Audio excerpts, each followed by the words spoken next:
The universe was a vast silence, a dark ocean of stars and planets, ancient and indifferent.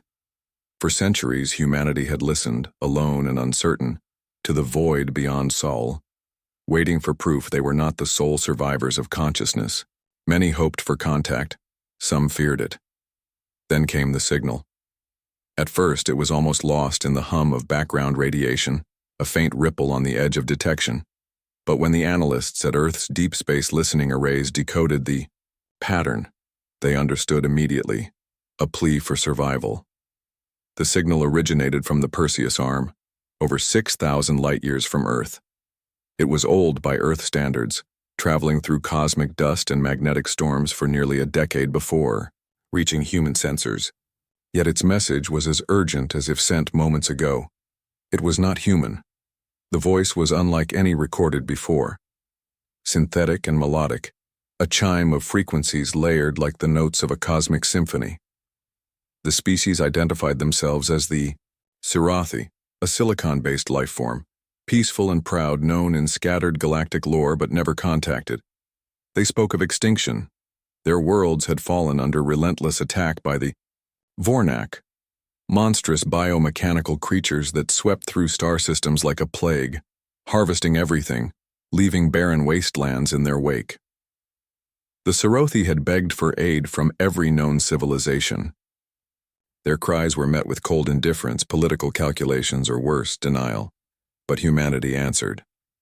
At the United Terran Federation headquarters, the enormous chamber buzzed with tension. Delegates from Earth's nations, along with representatives of Mars and the lunar colonies, packed the room. Holographic screens projected the signal's data and urgent translations. Ambassador Kira Tan, a seasoned diplomat with calm eyes and steel-gray hair, rose to address the assembly. "This is no ordinary distress call," she said. "This is a dying civilization's last hope. The Sirathi are not just asking, they are begging. And if we ignore them, the Vornak will be at our doorstep next." Voices rose in protest immediately. "Why should Earth risk its people for alien strangers?" shouted Councilman Drax from the Martian bloc. "We barely escaped our own wars. This is a suicide mission." "Isolation is impossible," countered General Marcus Reeve, standing from the military delegation. "If the Vornak are not stopped here, they'll come for us. We have no time to hesitate." A hologram flickered to life, a star chart showing the Vornak's path of destruction, dozens of solar systems reduced to ash, planets stripped bare, civilizations wiped out with terrifying efficiency. Dr. Leon Cortez, Admiral of the Fleet, spoke next. Her voice was low but unwavering. "We've trained for years to defend Earth from threats like this, but this is bigger. We will not face them alone. If we wait, it will be too late." Outside the chamber, news feeds exploded across every screen on Earth's cities. Social media flooded with mixed reactions: hope, fear, anger, disbelief. People watched the broadcast, some praying, others preparing for war. In a small apartment in New Shanghai, Mei Ling, a young astrophysics student, stared at her terminal. Her hands trembled. "They're asking for help," she whispered. "We can't just watch them die." The debate raged through days and nights. The council was torn. Would they commit Earth's future and lives to a battle in a far-off star system? Or would they watch the universe burn, hoping to survive alone? On the 10th day, the vote was called. The chamber fell silent. Then the tally was announced: 72% in favor of intervention. Cheers erupted, tempered with sobs and fear. In the command center beneath the orbital defense station, Admiral Cortez stood beside General Reeve. They gazed at the holographic map of the Perseus arm, glowing with the cold light of distant stars. "We go to war," Cortez said. "Not because we want to, but because we must." Reeve nodded. "For the Sirathi, for Earth, for all who still believe survival is worth fighting. Back on Sirath 4, the last bastion of the Sirathi homeworld, the sky burned with the fires of siege. The Vornak's endless swarm loomed, metallic horrors that moved like shadows, crushing everything underfoot. A Sirathi elder, adorned in crystalline robes, lifted her voice in a silent prayer. knowing the distant echo of humanity's pledge might be the only chance left. And somewhere in the vastness of space, a new hope stirred. The grand chamber of the United Terran Federation hummed with an uneasy energy. Giant holoscreens displayed live feeds of shattered star charts and grim reports from deep space. A dozen delegates circled the oval dais, faces taut with uncertainty. At the heart of the debate was a question that had haunted humanity since the first fragile step beyond Sul. Could they afford to fight a war so far from home? And more importantly, should they? Counselor Drax of the Martian bloc slammed his fist on the polished table, the room briefly stilling at the sound. "We have barely rebuilt from the last Terran conflict," he spat. "Our colonies are stretched thin. Food supplies are rationed. This war they want to drag us into could mean extinction for our people." "Extinction is already knocking," countered Ambassador Kira Tan calmly, stepping forward. "The Vornak have erased whole civilizations, systems wiped from existence. If we do nothing, it's only a matter of time before they come for Earth." The murmur of voices rose as counselors shouted over one another, divisions flaring into open conflict. Some argued for isolationism, others for immediate intervention. The weight of the decision pressed down like a black hole. In the shadows of the chamber, a tall figure in a crisp uniform watched quietly. General Marcus Reeve, scarred, hardened, a man who had fought wars no one spoke about, cleared his throat. "We are a young species," he said, voice firm but tired. "We have bled for this planet and clawed our way to the stars. But we've also survived when others would have fallen. The Vornak are not just a threat to the Serothi. They are a threat to all life in the galaxy. If we wait, they will come here. And then, it will be our turn." The chamber fell silent for a moment, the cold weight of his words sinking in. Across the room, Ambassador Leon Cortez stepped forward. Her eyes burned with resolve. "Our fleets have been training for this. Our weapons are ready. We have developed technology that can match the Vornak's biomechanical weapons. We can fight, and we can win." A screen behind her flickered, showing schematics of the Vornak dread carrier, a towering biometal leviathan armed with organic plasma turrets and nanoswarm drones. "They are brutal and fast," Cortez continued, "but they have never faced humanity's fury." At that moment, the room's atmosphere shifted. Suddenly, the holoscreen blinked and changed. A red alert flashed across the panel.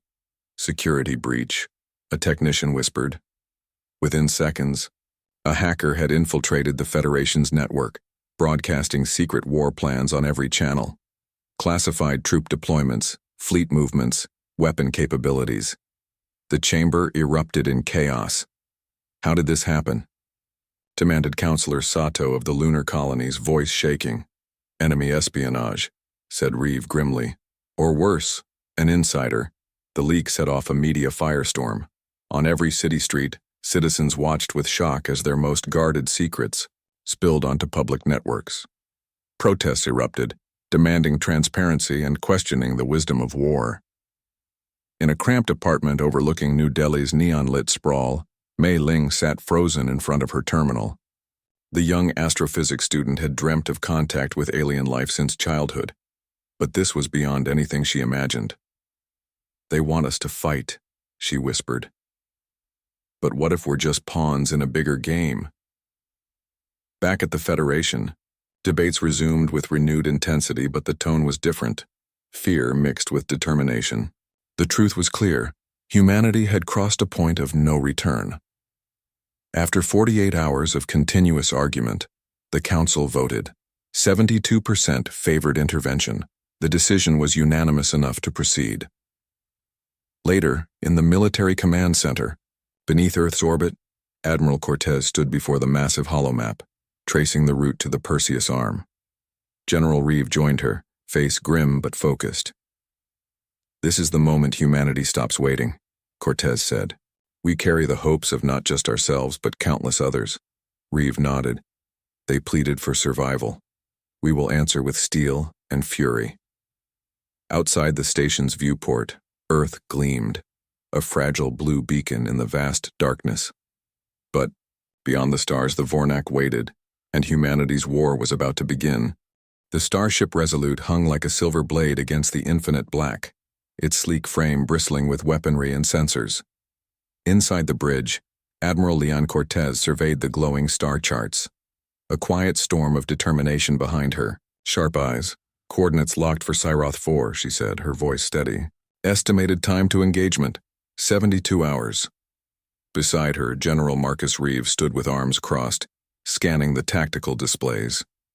His jaw was tight, face weathered by years of command and battle, but his eyes burned with fierce resolve. 72 hours to meet death, he muttered. Cortez didn't flinch. Or 72 hours to save a civilization, and maybe ourselves. The Resolute was the flagship of the 14th Expeditionary Assault Group, the spearhead of humanity's first response to the Sarothi's plea. The fleet was a mix of cutting-edge railgun destroyers, stealth frigates, and heavily armored troop carriers. Each vessel carried hardened Marines trained for brutal close-quarters combat and shock tactics no alien enemy had seen before. "General," Cortez said, nodding toward a nearby console, "we have a live feed from the Sarothi envoy vessel, the Crystal Seraph." The hologram flickered to life, revealing a towering figure, an elder Sarothi in crystalline robes, limbs shimmering with an ethereal glow. Though physically fragile, the elder's eyes blazed with urgency. "We have waited long for help," the Sarothi leader said, voice resonant with hope and sorrow. "Your arrival is the dawn we feared would never come." Reeve stepped forward, voice steady. "We're here. We're not leaving until the Vornak are stopped." A low hum filled the room as the fleet jumped into hyperspace, vaulting across the void toward the Perseus arm. Hours later, the stars burned to streaks of light, then faded into darkness. The first glimpse of Cyroth 4 was a shattered jewel. Once a world of towering crystal forests and glittering mountain ranges, now a battlefield torn by fire and steel. The sky was a tempest of ash and storm, scarred by streaks of plasma fire. Cortez's voice cracked through comms. "All units, prepare for immediate engagement. The Vornak swarm is in orbit and advancing rapidly. We have less than 12 hours before the surface falls." The assault group moved into position. Human dropships screamed toward the planet, carrying squads of soldiers clad in adaptive exosuits. These suits were marvels of human engineering. Lightweight, armor fused with nanomaterials that could harden instantly under fire, integrated AI assisting with targeting and battlefield awareness. Reeve led the first wave. "Remember what we fight for. This is no mercy mission. It's a battle for survival." The Vornak greeted them like a tidal wave of nightmares. Metallic limbs snapping, bioorganic claws tearing through armor, swarms of nano-drones buzzing like death itself. The air crackled with energy blasts and the acrid smell of burning flesh. Fighting, alongside the Sarothi, was both inspiring and heartbreaking. The crystalline beings moved with grace and desperation, wielding weapons that could fracture steel and emit harmonic pulses disrupting the Vornak's control signals. But the humans brought something new, raw fury and ingenuity. In one brutal skirmish among the shattered spires of a crystal forest, Sergeant Kayla Ortiz's squad was pinned beneath a collapsed shard tower, encircled by Vornak sentries. With dwindling ammo, Ortiz deployed an experimental warhead, a compact device designed to implode and collapse the crystal structures. "Fire in the hole," she shouted. The explosion shattered the battlefield, sending shockwaves that disabled dozens of Vornak drones. Ortiz and her team surged forward, turning desperation into victory. Meanwhile, aboard the Resolute, Cortez coordinated orbital strikes. Using precision railgun barrages, she targeted the Vornak dread carrier, a monstrous hive of metal and flesh that loomed like a nightmare above the planet's surface. But even as the humans fought with every ounce of strength, the Vornak showed an unholy resilience. They adapted quickly, evolving countermeasures and pushing back with relentless fury. In the chaos of battle, a chilling discovery was made. Lieutenant Jalen Myers, leading a boarding party onto a downed Vornak assault craft, found something horrifying. Inside the vessel's core was a living nexus, an organic control node pulsating with alien intelligence. It's a brain, Myers reported, voice shaking. A central control for their swarm. Destroying it could cripple the Vornax. Coordination. But getting close enough meant almost certain death. Reeve listened over comms. Then it's our target. We take that node, we break their will. The first human victory was hard-earned. After weeks of brutal fighting, the Vornak retreated from Siroth 4, leaving smoldering ruins and shattered hopes behind. On the battered, crystal plains, the Sirothi elders gathered, their voices trembling with gratitude and disbelief. Cortez stood among them, armor scratched and bloodied, but unbowed. "You are not alone," she said quietly. "Humanity will not let the darkness win." As the fleet regrouped in orbit, Reeve looked out at the distant stars, knowing this battle was only the beginning. "The Vornak thought they were unstoppable," he murmured. "They've never faced humans before, and now they would." The shattered city of Siroth 4 lay beneath a bruised sky, its once crystalline spires reduced to jagged ruins. Ash drifted like snow, coating every surface in a dull gray shroud. The acrid stench of burnt silicon and organic flesh hung heavy in the air. Sergeant Kyla Ortiz crouched behind a fractured column, her pulse hammer rifle humming softly in her grip. Sweat beaded on her brow beneath the helmet's cooling gel, and her breath came in sharp bursts. Around her, the firefight raged, blaster bolts and plasma shards streaking through the ruins, clashing against makeshift barricades and shattered walls. "We hold this sector," Ortiz called out over comms, voice steady despite the chaos. "No Vornak gets through." But her squad was outnumbered. Vornak biomech soldiers swarmed like relentless predators, their chitinous armor glinting in the dim light. Their claws tore through the barricades, their relentless advance threatening to overwhelm the fragile human Sirothi defense line. A crackling voice broke through the static. "Ortiz, we're pinned near the southern spire, need immediate evac." Ortiz glanced toward the distant spire, one of the few remaining crystalline towers still standing, glowing faintly with internal energy. Her gaze hardened. The southern spire was a vital strategic point. Losing it would mean losing control of the city's energy grid. "Hold tight," she said, signaling her team. "We're moving in." The streets of Siroth 4 were a nightmare, of shifting debris and broken crystal shards. Ortiz's squad moved with practiced precision, navigating twisted alleys where every shadow might conceal a deadly foe. Suddenly, a screeching roar echoed through the ruins. A monstrous Vornak juggernaut, half organic beast, half metal machine, stomped into view, its massive limbs crushing the ground. "Contact!" Ortiz shouted. "Heavy armor unit, 10 o'clock." The squad scattered, trading fire with the juggernaut's energy cannons. Plasma bolts shattered columns, sending shards raining down. "We need fire support," Ortiz barked. "On it," came the reply. Above, a squadron of Sirothi pilots streaked down in sleek hovercraft, firing harmonic resonance blasts that rippled through the juggernaut's biometallic shell. The creature howled but pressed forward relentlessly. Ortiz realized brute force wouldn't win this fight. She scanned the battlefield and spotted a collapsed crystal bridge overhead. "Team, regroup under the bridge," she commanded. "Prepare for an ambush." The squad hunkered down as the juggernaut lumbered beneath the shattered bridge. Ortiz took a deep breath, then activated a charge on her pulse hammer, a powerful weapon capable of generating a focused electromagnetic pulse.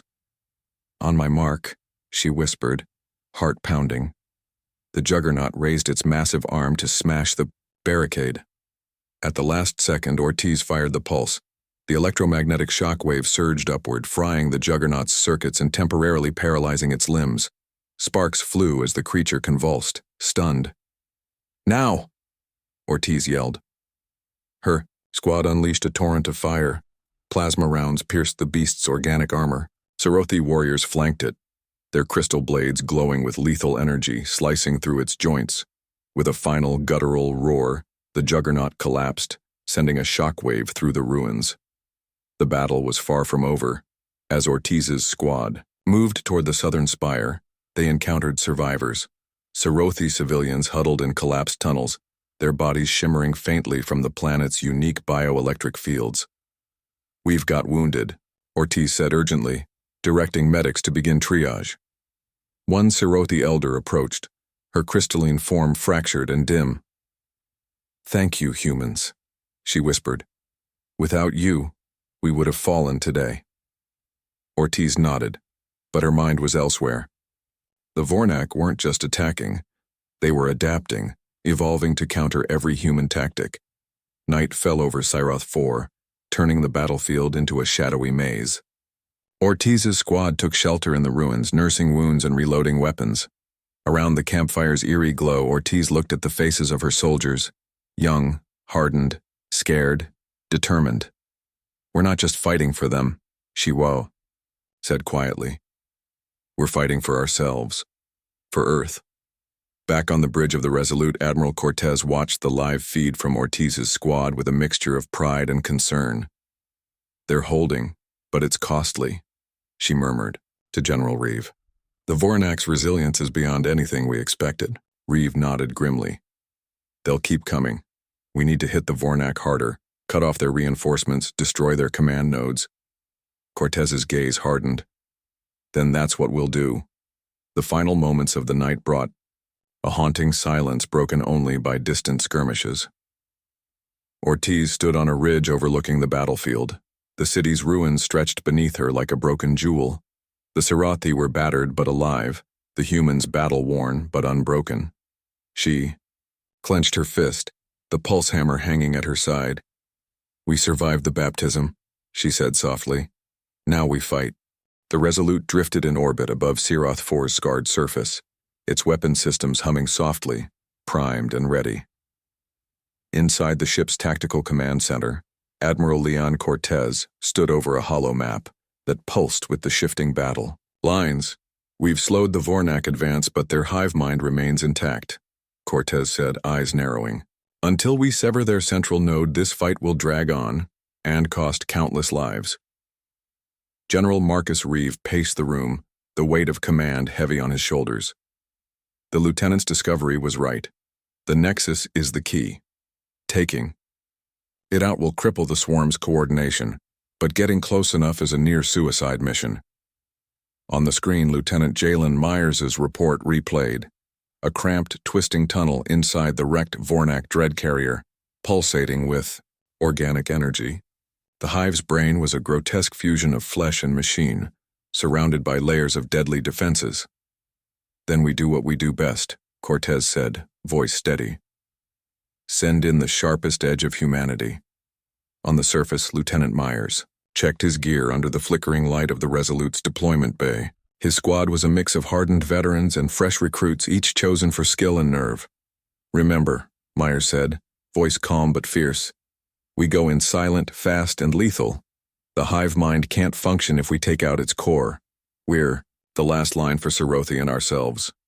His second-in-command, Corporal Dax, tapped the armored exosuit's HUD. "No second chances, let's move." The squad's drop pods pierced the atmosphere, crashing into the ruined docking bays of the Vornak dread carrier. The air inside was thick with a sickly, organic tang, part metal, part living tissue. Pulsing veins ran along the walls, throbbing like a heartbeat. "Stay close," Myers ordered, their footsteps muffled by the biotic floor. "We're not alone." Suddenly, the walls shuddered. From hidden vents, swarms of Vornak drones erupted, buzzing with lethal intent. Plasma blasts lit the tunnels as human soldiers ducked behind ribs of organic armor. "Contact left," Myers shouted, firing his pulse rifle. The squad moved as one, trading fire, suppressing the attackers with precision. Every step deeper was a descent into the monster's heart. As they advanced, the corridors grew narrower, the hum of the hive's core growing louder, an eerie pulse syncing with their own heartbeats. "Almost there," Myers muttered. Then, the walls around them rippled, alive. From the shadows, a towering Vornak guardian burst forth. Its multi-limbed frame was covered in crystalline plating, eyes glowing with malice. "Hold the line," Myers barked. The fight was brutal. Blasts of plasma seared through the air, metal clashed against living armor. The Guardian's limbs lashed out, crushing steel and bone alike. But the humans fought with desperation and fury. Corporal Dax charged, planting an electromagnetic charge on the creature's chest. With a thunderous explosion, the Guardian staggered and collapsed. Finally, they reached the core chamber. The hive mind pulsed at the center, an enormous orb of churning flesh and circuitry, veins radiating like roots. Myers approached cautiously, activating the warhead strapped to his back. "Everyone out. Now," he ordered. As they sprinted for the exit, the hive convulsed, emitting waves of psychic anguish. Walls buckled, corridors collapsed, and the dread carrier began to implode. In the final moments, Myers looked back, seeing the hive shatter in a cataclysmic explosion, flames licking the void. Back on the surface, Ortiz and her squad fought with renewed vigor as the Vornak swarm faltered. The hive's destruction sent ripples through the battlefield. Enemy forces lost coordination, panic spreading like wildfire. "We're turning the tide," Ortiz said, breathless but fierce. "Keep pushing." The Serothi cheered, their crystalline forms glowing brighter, a sign of hope. In the command center, Cortez allowed herself a rare smile. "The heart of the hive is broken," she said quietly. "We'll make sure this is the last battle for Siroth 4. Reeve nodded, eyes on the stars. Humanity answered the plea. Now we fight not just for survival, but for a future worth living. The shattered dawn over Siroth 4 revealed a battlefield transformed. The once vibrant crystal forests now lay fractured, glittering shards scattered across scorched earth. Smoke curled from smoldering ruins, but a tentative peace hung in the air, a fragile breath after the storm. Sergeant Kyla Ortiz stood among her squad, watching as Serothi engineers began stabilizing power conduits. Their translucent forms shimmered faintly, healing with bioelectric pulses. "Feels like a victory," Ortiz murmured, voice heavy with exhaustion.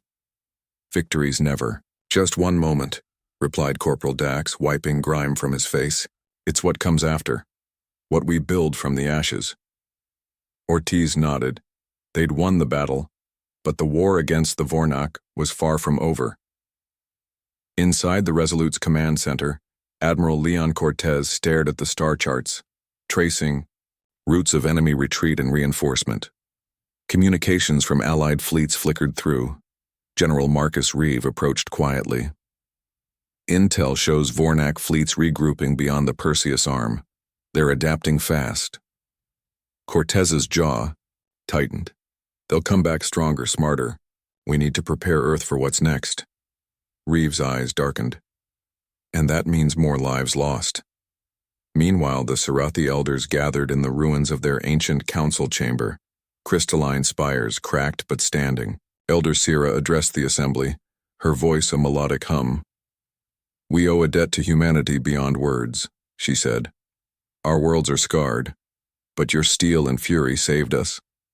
The room shimmered with quiet gratitude, but Syra's gaze flicked to a darkened corner where younger Serothi whispered, some worried about the cost, others about what the future might hold. Back on Earth, news of the battle ignited a wave of mixed emotions. Streets filled with celebrations and protests alike. In the neon-lit slums of New Delhi, Mei Ling watched the broadcasts with a conflicted heart. They pleaded for survival, and humanity answered. But at what cost? Her fingers hovered over her console. The fight against the Vornak had awakened something in her, a desire to help, to be more than a spectator. On board the Resolute, Cortez convened a new war council. "We've seen what the Vornak can do," she warned. "They're relentless. We must unify Earth's fractured factions and strengthen our defenses. We need better weapons, stronger alliances, and above all, hope." Reeve leaned forward. "Hope is a weapon, Admiral. We wield it as fiercely as any railgun." In the quiet aftermath, Ortiz walked the ruined streets of Siroth 4. Children's crystalline laughter echoed faintly through shattered halls, proof that life endured. Her pulse-hammer rifle hung at her side, scarred but ready. She thought of those who'd fallen and those who'd survived. "We fight for them," she whispered to the wind. "For all of us." As the Resolute prepared to jump to the next front, Cortez's gaze lingered on the stars. The Vornak came. Pleading for conquest, she said softly. We answered with steel and fury, and we will not stop, because this is our fight now. The war was far from over, but humanity had found its fire. The stars outside the Resolute's command deck glittered cold and distant, but inside the atmosphere was charged with urgency. Admiral Leon Cortez stood before a digital map, her eyes tracing lines between solar systems, human colonies, Sirothi, settlements, and tentative new allies. Earth isn't alone anymore, she said. The Sirothi are our first partners, but other civilizations are out there, some willing to fight, some still uncertain. We have to bring them together. General Marcus Reeve nodded, tapping a data slate. We've received a communique from the Kithar Collective, an enigmatic species with advanced stealth technology. They're wary of the Vornak, but hesitant to join the fight. Cortez's lips tightened. Wary is better than hostile. Set a course for Kithar space. We need to show them what humanity stands for. Meanwhile, in the war room of the Resolute, Lieutenant Jalen Myers was briefing a mixed team of human Marines and Sirothi warriors. The mission was clear: escort a diplomatic envoy to Kithar territory, establish trust, and prepare for joint operations. Expect skepticism, Myers warned. The Kithar aren't easily impressed, and they've suffered their own losses. We must show strength, but also respect. Corporal Dax grinned. You think they'll take one look at us and run? Not likely. Myers allowed a small smile. Good. We'll need every ally we can get. The journey through the uncharted sectors was tense. Kithar space was cloaked in swirling nebulae, their outposts hidden among asteroid belts and radiation storms. When the Resolute and its escort, ships arrived, they were greeted by a flotilla of sleek Kithar vessels, silent, shadowy shapes that flickered in and out of sensor range. A holographic projection appeared on the bridge. A tall, slender Kithar diplomat with iridescent skin and multiple eyes that shimmered like liquid mercury. We observe your war against the Vornak, the diplomat said, voice calm but cautious. Your methods are unconventional. Why should we trust you? Admiral Cortez met the gaze unflinchingly. Because the Vornak threaten all life in this quadrant. We fight for survival, not conquest. Together, we can stop them. Over days of negotiations, tensions simmered beneath formal courtesies. Kithar warriors demonstrated their stealth tech in shadowed training grounds, their movements almost ghost-like. But when news came of a Vornak incursion near a Kithar colony, the fragile trust was put to the test. Lieutenant Myers and a rapid response team launched immediately, racing through space to intercept the attack. The battle was swift and brutal. Vornak bioships swarmed like locusts, their claws rending Kithar hulls. But the combined human Kithar forces unleashed a devastating counterattack. Myers led boarding parties onto the enemy vessels, pulse rifles blazing alongside Kithar energy blades.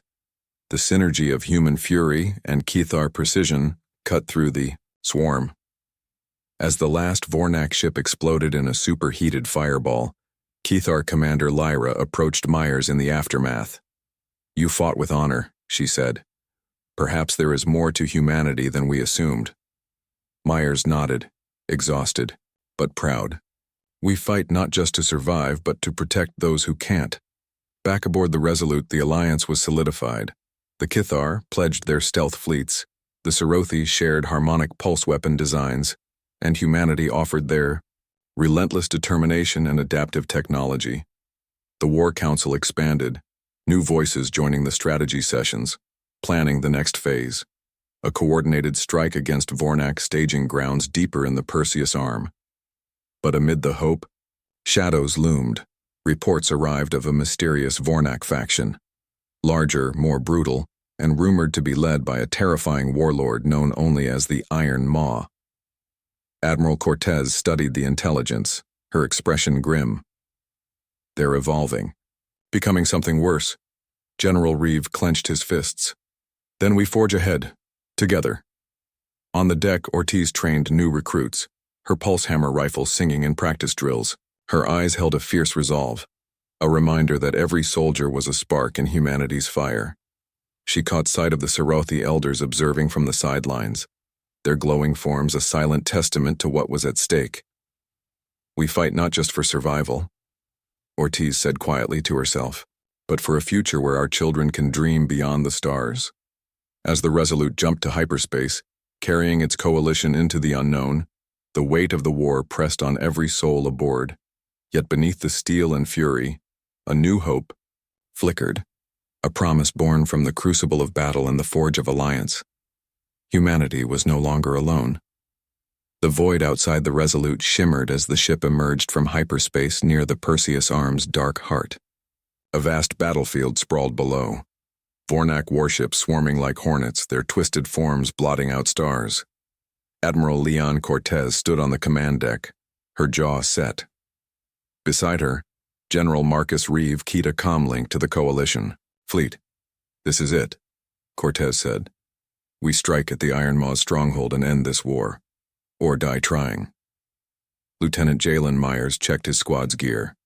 Pulse rifles charged, exosuits primed. His eyes met Sergeant Kayla Ortiz's across the bay. "We've come a long way," he said. Ortiz nodded. "Time to finish what we started." The battle erupted with violent intensity. Serothi harmonic pulses shattered enemy shields. Kithar, stealth fighters darted unseen through the chaos and human railguns hammered the Vornak fleet. But the Iron Maw was no ordinary foe. A colossal dreadnought, fused from living armor and jagged steel, emerged from the nebula's depths. Its eyes burned with cold malice, its voice a grinding growl that echoed through comm channels. "You dare defy the swarm?" it bellowed. "We dare survive," Cortez replied. Myers led the boarding party into the dreadnought's gaping maw. Inside, corridors pulsed with malevolent energy. The Iron Maw's biomechanical soldiers swarmed, but human and Serothi warriors fought back with unyielding fury. Ortiz covered Myers, her pulse hammer cleaving through armored foes. The ship trembled as explosions rocked its core. Reaching the command chamber, they faced the Iron Maw itself, a monstrous fusion of chitin and steel, towering and brutal. The battle was desperate. The Iron Maw's claws tore through exosuits, its roar shaking the very hull. But human ingenuity and Serothi energy blades chipped away at its defenses. With a final coordinated strike, Myers drove a pulse hammer charge deep into the creature's core. The dreadnought convulsed, then exploded in a brilliant cascade of light. Outside, the Vornak fleet faltered. Without the Iron Maw's command, their forces scattered. Admiral Cortez watched as the coalition fleet pressed the advantage. "This is our moment. Push forward." In the aftermath, as the dust settled over Perseus Arm, humanity and its allies stood victorious, bloodied but unbroken. Ortiz looked out over the horizon of shattered stars and whispered, "We answered their plea with steel and fury, and we will keep fighting for every world, every life."